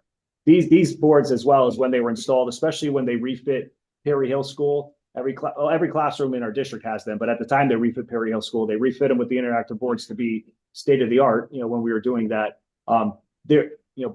Blackboards, chalkboards, whiteboards don't exist in the classrooms anymore. These are interactive instructional tools where the teachers connect their programs on it. Students can go up and write and work on the boards itself like they would back in the day of chalk and whiteboards and those particular pieces. So If we're buying those for $1 million, what am I buying for 13,000 on the previous page? It has the same category. Are we double dipping, or can you explain what that might be? can you make reference to what you're looking Okay. at so I can look at? We're looking at this. Well, can you give me a page number? And then, It should. It's at the end of the book, trying to figure out, if there's no That's page the number. alternative high school, $13,000. Oh, yeah, you're looking at the capital plan for the alternative school? yeah, That's So, the so, school. so there's nothing in the alternative school. They are just empty rooms. They don't even have any boards in them. So, we would have to put something. And so that cost is to put the, interactive boards. wouldn't into- that be part of the grand interactive contract that you're negotiating for $1 million? You wouldn't throw the. So board in for the you're alternative? looking at the capital plan. The capital plan is the replacement cost of the current boards that exist in the school system. Okay. So the last page you're looking at is the capital plan just for the alternative school. So there's two, if the alternative school doesn't come to fruition, we still need to replace the old products that exist in all of our current 8 schools. That's the $1 million. At the Perry Hill School, outside there are two Right. buildings that are what they want to turn into the, if Okay. I'm correct. Correct. That's To the correct. alternative. Yep. Anthony, here's what I'm asking, because Yeah. you're not. I'm looking at this budget here, okay, for 13, and then I flip over and I'm looking at $1 million. So if we're doing the $1 million, I would think that we could cross out the 13 here, but. I think the million is for what's If this board existing. would like to make a commitment for the $1 million replacement cost, I'd be happy to take the 13,000 out of the alternatives. Any more questions from? I was A&T? going to interject when I came back. I was going to interject that everybody check their microphones and make sure that speaking into the microphone so you can be heard out in the audience, because when I came back, I had trouble hearing. So I just want to make that comment. I don't want to interfere. But are we turning it over now to the alderman? We're finding out if anyone in A&T has any last Okay. minute questions. I have two quick Monday questions. There's been an increase in substitutes of, I believe, 120%. And then another large increase in what would be a nominal situation regarding another group of 499.12%. What would be responsible for those things to suddenly increase to that amount? Page, are you on a specific page in the book? It's somewhere in the book. I don't know. I made notes on it. Substitutes, 120% increase, and then another group was 496% increase according to your book. So I just wondered what would be responsible for that? So it would be the contractual obligation increases, and it would also be step increases. Yeah, I don't know specifically what you're referring to for me to give that data. Substitute increases, following it with what Mr. Bragg was saying earlier, as you see some static lines, we're also noticing that we're having deficits in other areas. So we're trying to accommodate as we're seeing the increased needs out there. We're running deficit in substitute lines, so we're making appropriations for that. But why would there be such an increase in substitutes and in professional services? Close to 500% on professional services. That's a tremendous jump. Not normal. We have daily substitutes, right? We need more. I can speak to. And then it's actually instructional supplies. And that increased to 449. It's So- in the salaries though. No. she's No, talking about here, the instructional Because he supplies. wants the 449% increase. Instruction supplies, but isn't that because of the loss of the grant? Yeah. Yeah, that's what I was exactly. So thinking. the instructional supply increases, because that's the line that we sustained currently through grant funding. Right. Without the grant. Plus the loss of the grant. The loss of the grant is causing us to Correct. put, that's the instructional supplies, That's the that one. substitute, and I don't know. Tracy, were you gonna say something about the substitutes? I heard you say Well, something. the professional services this year, once again, significant need is something that we're seeing with our students. Evaluation has come into play. Sometimes we're doing psychiatric evaluations, neuropsychological evaluations. And then also professional services this year saw an increase because of BCBA support, because we had a BCBA that was out the majority of the year. We had to contract because we could not find a replacement. So for a variety of reasons, those large numbers exist. And if you look at the financial walk, you'll see where you get that 610,000, the total. You can see just going across on the instructional materials, as you pointed out, that increase.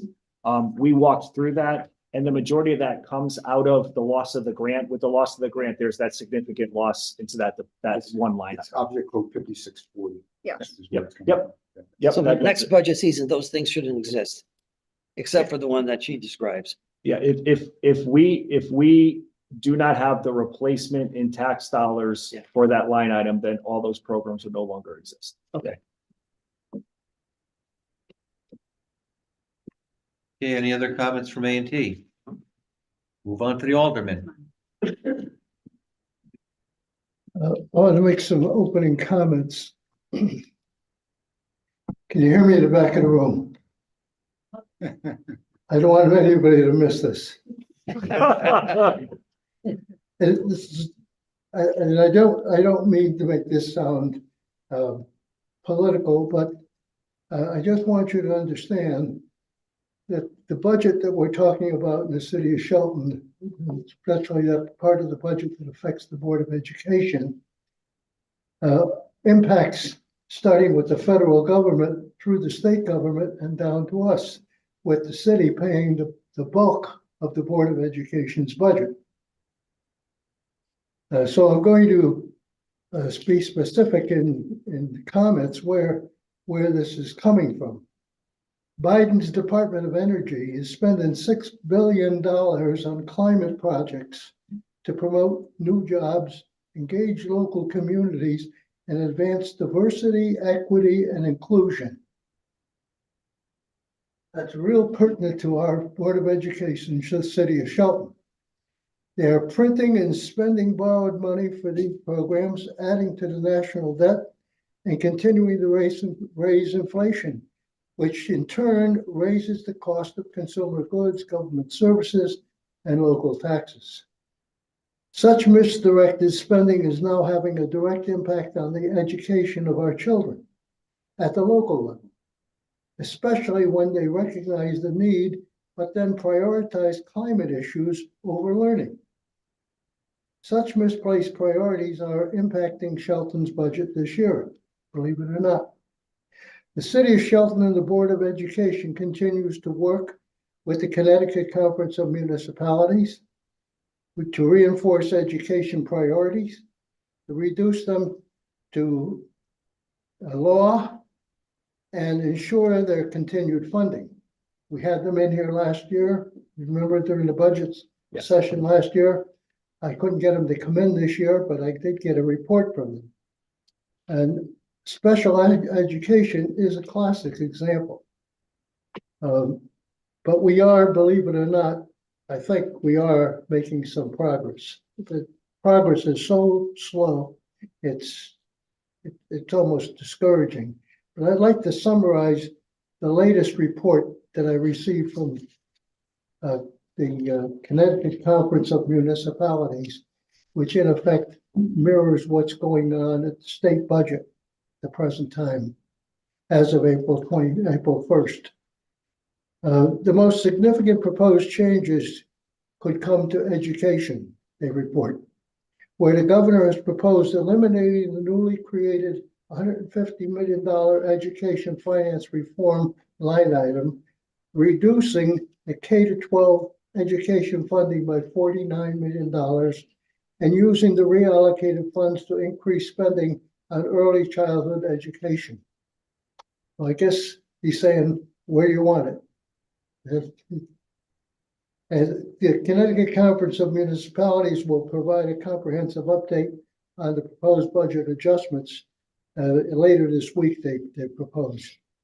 But Senate Bill 5, which is good news regarding school resources, fully funds the excess cost grant for special education in school year 225. The problem is getting it out of committee, getting it passed by the legislature, and getting the governor to sign it. Now, if they don't get off their butt, we ain't going to get any money. You know, we're going to be in the same boat we've always been in with us. Well, last year we picked up the tab, right? The city picked up the tab. Whatever what they didn't pay for, we had to pay. It's their turn, don't you think? It's fair. It's their turn. But you were going to pass laws like that, fund them. Fund them. I mean, give us a break. We can't do business on a flip a coin whether or not we're going to get the money or whether we're going to. You want us to do these wonderful things that Tracy's doing, wonderful things. You convinced me. You converted me. Believe me. But and I understand, but we've got to work together. We got to keep the pressure on those guys because they passed these laws. If they mandate them, let them fund them. There's no ifs, ands, or buts. And you guys that are sitting to my right that have impact with them, please use your influence. The current excess cost grant reimbursement request for special education far exceeded the $181 million appropriated in the state budget for fiscal year 24-25. They're already over 70 million. It says CCM supports this critical legislation, which ensures towns and cities will receive 100% of the funding for special ed. And they're right on it. They're all over it. So they're doing a good job for us. The committee also referred several bills to the Appropriations Committee, including House Bill 5348, procedures, and Senate Bill 381 for teachers. These bills would establish minimum annual salary requirements for paraeducators and teachers and would require OPM to provide state subsidy to school districts to help cover the cost of implementing new minimum salaries, new minimum starting salaries. CCM has opposed this, and rightly they should. It's the same charade.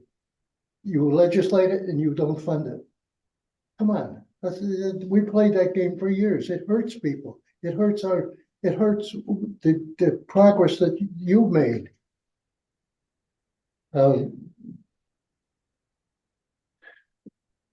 What CCM says is that the OPM, their subsidy that they're talking about for this, has the potential to create a fiscal cliff. They're going to do what you're so long, and that's it. So here we are again. You see what the governor has to say about the fiscal cliff.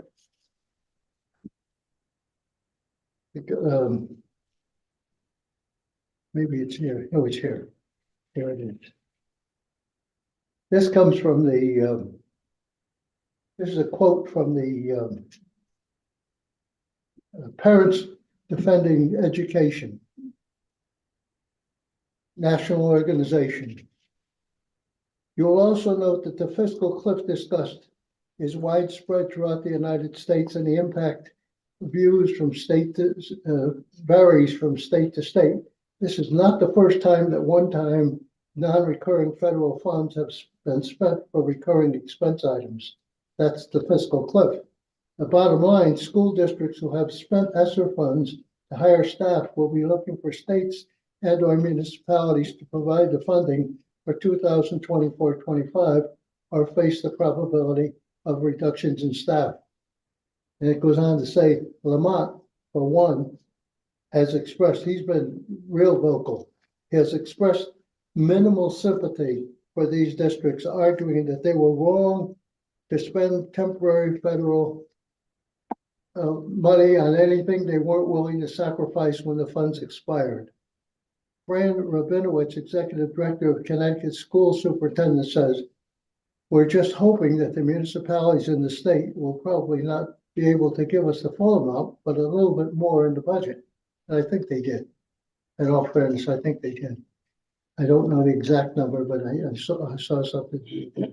The governor said he has to deal with the fiscal guardrails and seeks to cut K-12 funding and reallocate the money to other areas of need, probably early education. So it's a question that he's going where you want it. You can have it here or you can have it there. But getting back to the CCM report, the Judiciary Committee, the House Bill 5413 would enact several initiatives to combat street takeovers and illegal ATV users. That's wonderful. It's got nothing to do with us. But I think the message coming from Hartford doesn't look good. I just don't see them talking to CCM and talking to people, talking to our legislators up there. I just don't see them coming through with more money for us. They gave us a little bit more in the budget allocation. They can know that. But I don't see them doing much more. I don't think that we're going to be able to rely on them. Take some other questions from some other people. Okay, Alderman? Eric? I would just say to John's point, you have the state that wants to just impose the mandates, don't fund them. They just whip a wand out and come up with these ideas that they have. And we're left holding the bag. And except if you're a big city, because let's face it, all the money goes to Hartford, Bridgeport, New Haven, Waterbury, Stamford.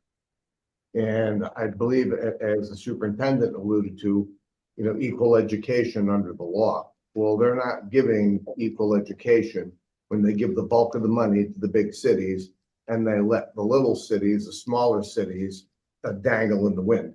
So that's the big part of the problem. But I have to say, my eyes have been open here with this. I've never heard of this. What is it? The McKinney-Vento law? Vento. Vento. I've never heard of this law. How long has this been in existence? Because this is the first time I think any of us have heard about it. It's been in existence for quite some time. I think while you're hearing it for the first time is because of the significant impact that it's having. I mean, we've had students throughout the years and we've adjusted to that law, but we quadrupled the number in a year's time. This is, I mean, it's concerning when you see this type of an increase. So it's definitely an eye opener for sure. So, but I just wasn't aware of how long this law has been with us. It was enacted in 1997. It was, okay.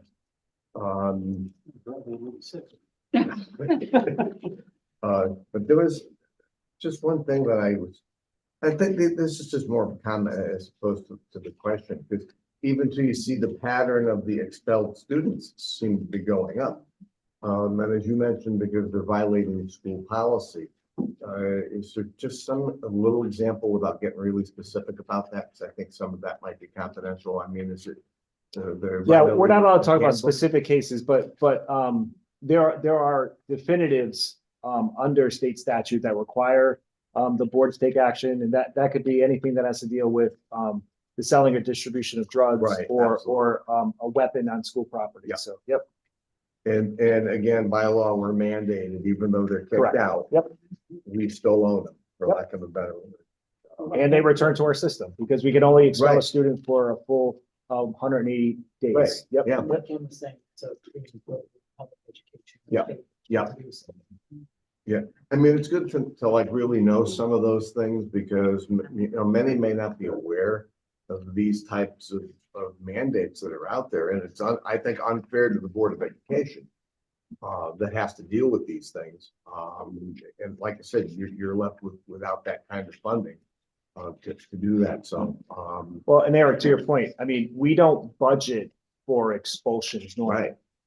We have to manage the situation when it presents itself, and then obviously, we talk about, we take and I believe the board in every case takes the appropriate action, in the case there isn't, but it does come with a cost. Yeah, exactly.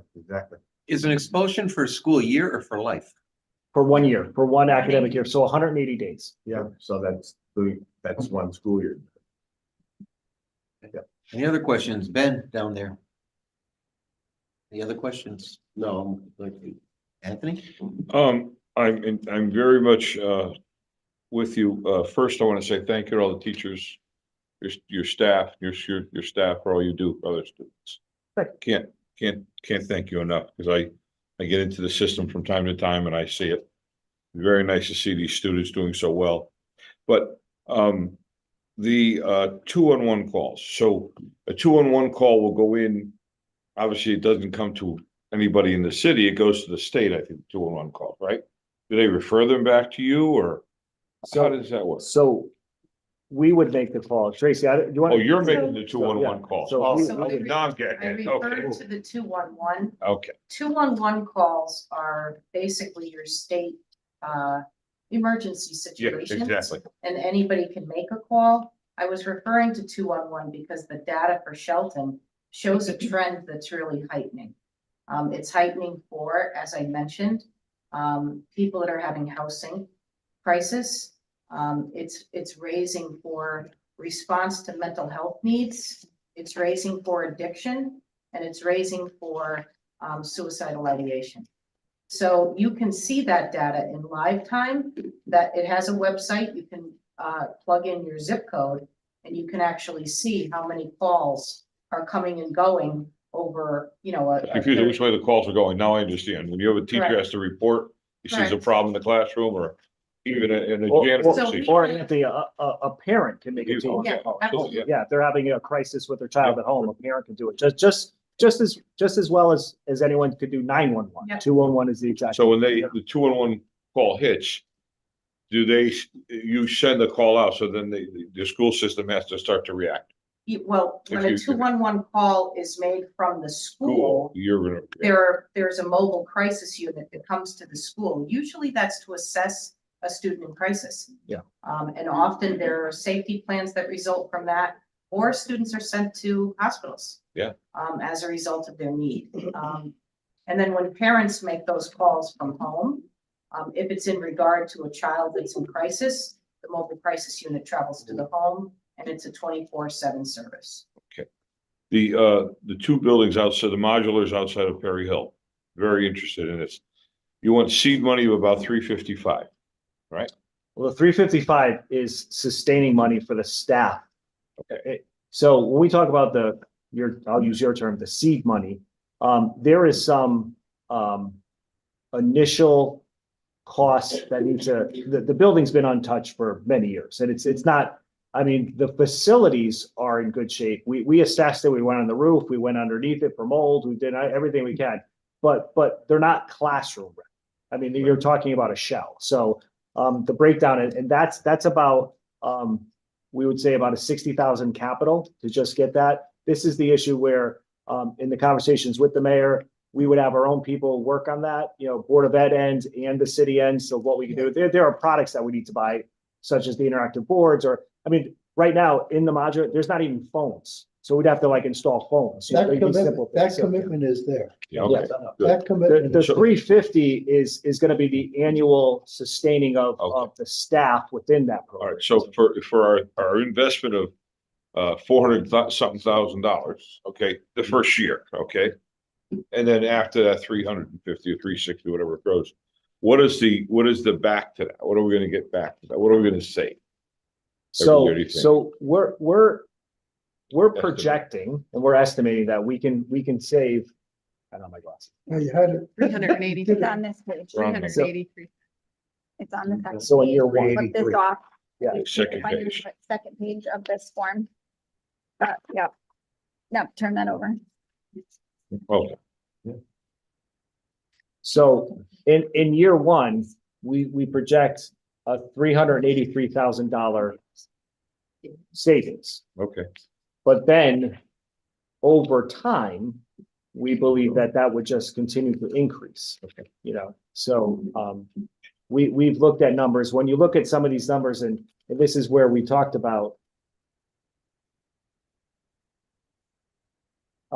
when you look at this breakdown, Anthony, it says why the alternative school. When you look at some of the numbers that we've invested in the years past for outplacement.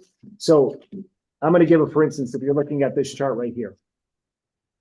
If we, in this page right here, Your last page. the last page on the backside, where it says back in, if we had an alternative program in 21-22, you're looking at across that line, the city or the board, however, I see us as one and the same, we would have saved over $1 million. We spent $1 million on outplacing students that year. So that's where I'm saying there's the potential here of millions that can be saved, you know? Sure. And then even last year, 915,000 was spent on outplacements because we had no such program existed. So if we put this program in place in year one, in an ideal situation, and these are projections, you know, Up to, we up to, save up to. yeah. So we definitely see that, as I said, a return on investment. We're asking for the commitment to move forward. You're getting money back. You're at least in year one going to break even, you know, on the money that you're going to put through. And then over time, it's just going to be something. In a discussion I had with a Sorry, so board excited member, about the microphones. John, you got me so excited to speak into the mic. I ended up dropping. drop the mic. So in a discussion I had with a board member a couple weeks ago, the only place you can do this is on a property that has already got a school on it with an administrator. So any district can create an alternative school. I mean, it could be done. But there's a lot more investment in where that location would be. Because our modulars currently exist on school property, we check a lot of the boxes that we wouldn't have to create if you built, you know, if we decided to put that alternative school in where central office is located or somewhere else. That central office is an office building. It's not a school. There's no nurse there. There's no administrator there. These are requirements that you have to have. You know, Perry Hill has 2 nurses on that site. It checks the box that we don't have to have a nurse in that location. So What's the capacity of the school? that's a good question. I mean, any type of program like this, a therapeutic program, you don't want to overstaff. Right. There are 4 functional classrooms. Okay. So we were averaging what, Tracy, like 12 students per classroom or more, 12 to 17, you know, like. We were talking 10 to 12. When you think about an alternative setting, one of the main priorities is maintaining a good student to staff ratio Right. and keeping it in a community atmosphere where kids feel safe.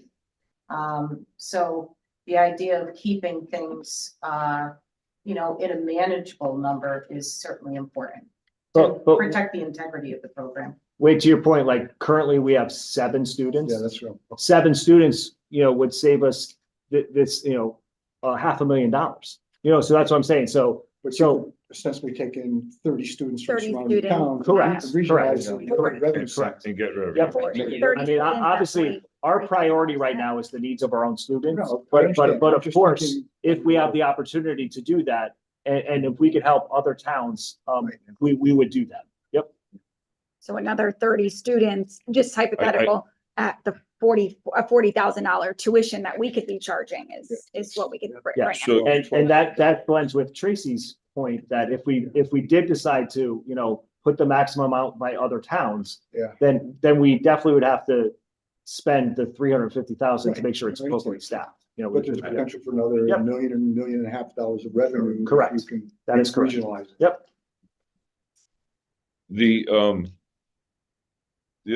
Well, train of thought, the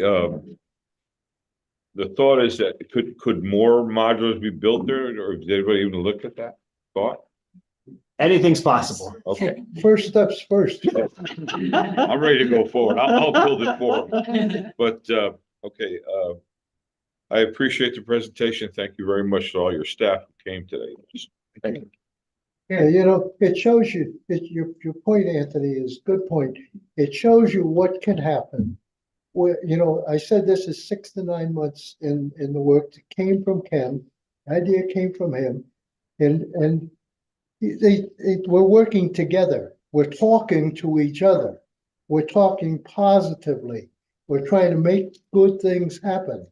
And this is the result of it. Our job now, collectively, those sitting around this table, has got to be to go out and make the general public understand.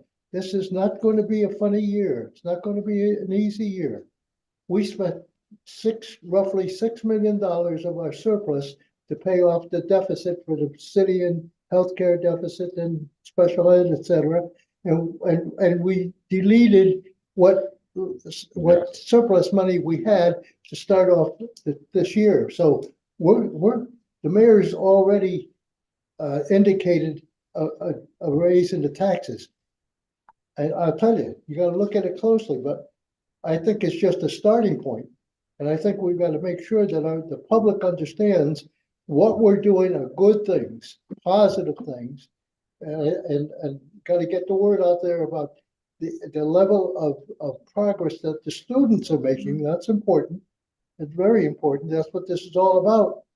And I mean, I'm not sitting here talking as an educator. I'm sitting here talking as a parent that had kids go through the system, and we fund the system now. And I think that we got a good thing going. We got good management of the school system. We're going in the right direction. We got to keep it moving. And if that's going to cost money, we got to all sit down and think about it carefully, and we got to spend the money. So. Here. John, I just wanted to make something clear about this alternative high school on this form so that everybody understands, because we keep saying that we're looking for $354,000 to start this program. But realistically, when you look at this piece of paper here, the first column, it says 617,000 in staff. So that's truly what we need to run the program. Those are all the teachers. And then the middle column is saying we are going to use some existing staff. And then now in turn, I only need 354 to start this program. But the reason why I'm pointing that out is because if we are not funded properly on our contract obligation lines and we have to do layoffs, then therefore I am going to need more than 354,000 to start this program, because we're anticipating to use existing staff of 262,000. So when we talk about this program and we want to move forward, we do have to take that in consideration, that if we have to make cuts, it's very hard to just say, let's carve out for this school, because now we would be impacting, multiple areas if we have to make cuts. So I just want to make sure everybody understands that piece of paper, and the staff involved in running the school is truly more than 354. Okay, so just keep that in mind when we move on for further discussions. Good. Bernie, any questions? Any discussion? Anybody else here?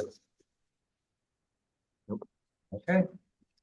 Can we get a motion to adjourn? So moved. Second.